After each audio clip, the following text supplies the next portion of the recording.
Happy Rakshabandhan, happy independence day, happy women's day ఇవన్నీ ఆ రోజు మాత్రం చెప్పుకోవడానికి పరిమితం అయిపోయండి. Where is the safety for women?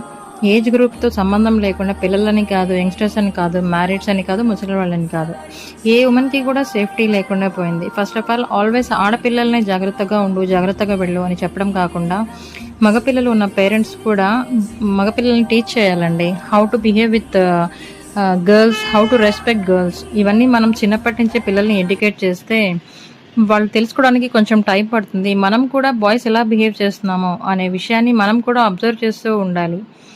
మగపిల్లలే కదా ఏముంది అని అలా అనుకుంటే ఇప్పుడు జరుగుతున్న ప్రతి ఆడపిల్ల మర్డర్కి రీజన్ బాయే అవుతున్నాడు. సో ఫస్ట్ మనం ఇలా బాయ్స్ బిహేవియర్లో చేంజ్ తీసుకురాగలిగితే కొంత కాకపోయినా కొంతవరకైనా మనం ఇలాంటి సిచ్యువేషన్స్ని అవాయిడ్ చేయగలుగుతాము. So finally I'm raising my voice to justice for Mounitha.